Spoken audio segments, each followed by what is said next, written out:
Terima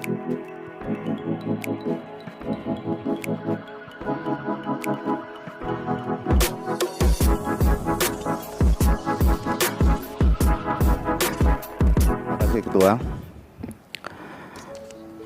Saudara Menpan RB, pertanyaan saya coba singkat-singkat aja Pak. Semenjak pertama kali menjabat, saya lihat, mohon maaf Pak, Menpan RB ini lebih banyak pencitraan ya Pak daripada yang dikerjakan. Saya agak merinding melihat statement-statement Bapak itu. Kembali ke pertanyaan Pak. Dari halaman 2 sampai dengan halaman 12. Dari penjelasan ini kita sama-sama paham, yang penting tuh halaman 13 Pak. Pertanyaannya, kapan pemerintah akan melanjutkan pembahasan Undang-Undang ASN? Jadi semua yang dari nomor 1 sampai halaman 1 sampai halaman 12 kita rangkum saja pertanyaannya di satu pertanyaan. Kemudian pertanyaan berikutnya Pak. Bapak menyatakan tadi, ini juga terkait statement-statement yang dikeluarkan oleh Menpan RB. Tata kelola birokrasi, penerapan reformasi birokrasi tematis. Tata kelola birokrasi agar besarnya anggaran kemiskinan berdampak optimal. Saya tidak tahu Pak apa hubungannya reformasi birokrasi dengan anggaran kemiskinan, termasuk juga penghematan 500 triliun yang Bapak sampaikan di media sosial. Coba Bapak jelaskan dengan saya, apa benar-benar apa yang berdampak terhadap penerapan reformasi birokrasi tematis ini lebih penting daripada melakukan revisi undang-undang.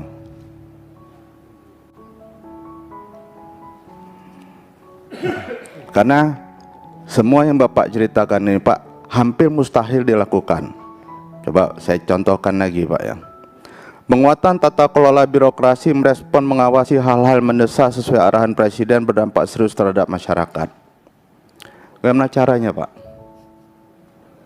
ASN ini Pak, dari Sabang sampai Merauke itu, yang Bapak jelaskan tadi koordinasi dengan Menteri Dalam Negeri, mereka lebih mendengar dengan Menteri Keuangan daripada Menteri Dalam Negeri. Tidak ada yang tidak takut Pak dengan Menteri Keuangan. Peningkatan investasi, reformasi birokrasi memperkuat penerapan omnibus law, meningkatkan competitiveness index untuk melipat gandakan investasi. Balik lagi Pak, kalau undang-undangnya tidak diperbaiki gimana caranya Pak? Ini kan kita membuat semacam narasi yang tidak mungkin kita lakukan. Lagi Pak, transformasi digital.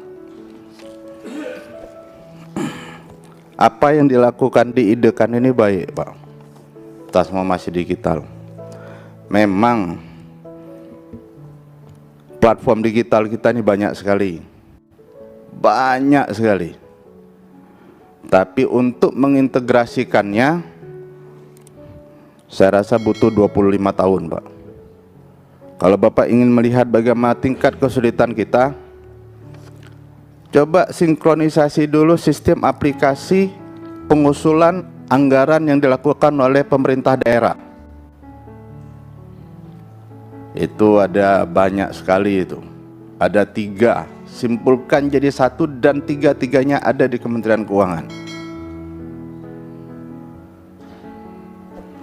Tidak mungkin tidak ada yang tidak tahu di sini. Kurasa bapak-bapak yang bekas bupati dan wali kota dan gubernur di sini tahu semua kan?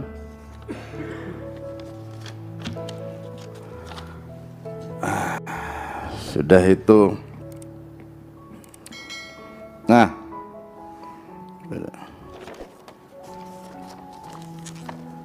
saya rasa itu saja dulu Ketua. Semoga tadi bisa dijawab dengan baik dan benar oleh Saudara Menteri. Terima kasih. Terima kasih Pak Wahyu. Sekaligus kami jawab Pak Wahyu yang tadi pencitraan. Jadi 3 bulan pertama Pak Wahyu kami beresin adalah sistem kepegawaian. Pak Wahyu, data kepegawaian kita ini anomali kemarin. Alhamdulillah dengan kerja keras bersama BKN dan tim, sekarang udah 98,2% Pak Wahyu kita beresin tentang data kepegawaian. Yang kedua Pak sekalian, ASN kita selama ini ngurus pindah mutasi, kenaikan pangkat, kemudian ngurus pensiun, itu rumit Pak Wahyu, rumit setengah mati. Nah, kita pangkas dari 14 proses bisnis, sekarang udah kita pangkas tinggal 3. Alhamdulillah sekarang mudah Pak Wahyu. Kalau Bapak temukan mungkin kami bisa langsung sampaikan ke kami. Inilah arahan dari pimpinan yang pertama agar customer internal ini kita beresin dulu. Yang kedua Pak Wahyu, urusan JF Pak Wahyu. Kita keliling kemana-mana, JF ini rumit. Ada orang guru ngajar, setelah ngajar pusing ngisi angka kredit. Loh bagaimana mungkin guru ngajar kok disibukkan ngurus angka kredit? Nah ini kita beresin di 3 bulan pertama Pak Wahyu. Alhamdulillah dengan tim Kemenpan dan BKN dan Diknas ini bisa beresin ini Pak Wahyu. Maka sekarang inilah 7 prioritas kami Pak Wahyu yang kami sebagaimana arahan pimpinan Dewan juga yang kami beresin. Termasuk tadi menyelesaikan soal, coba ditayangkan pemangkasan proses bisnis kepegawaian yang ini juga sudah selesai. Izin Pak Menteri, Ketua izin Ketua. Silakan. Saya sebenarnya sependapat dengan Pak Menteri. Cuman yang saya bingung itu sekarang, ini seringkali overlap dengan BKN.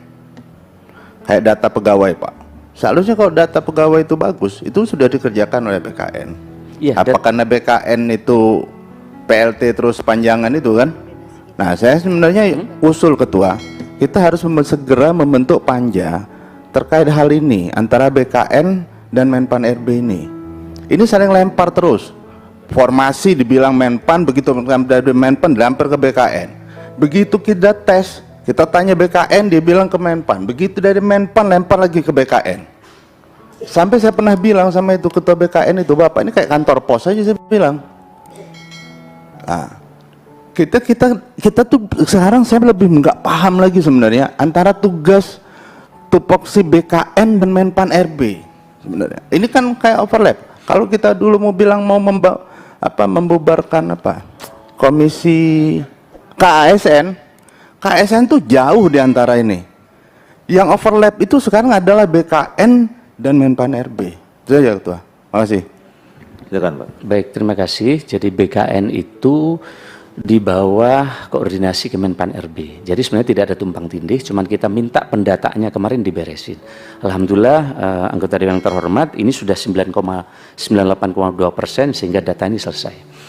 Yang berikutnya terkait dengan MPP digital, tidak ada proyek untuk MPP digital. Jadi MPP digital ini adalah aplikasi berbagi pakai yang sekarang disiapkan oleh LNSW, kemudian Telkom, kemudian Kementerian BUMN menyiapkan sehingga nanti daerah tinggal pakai Pak Wahyu, tidak perlu beli.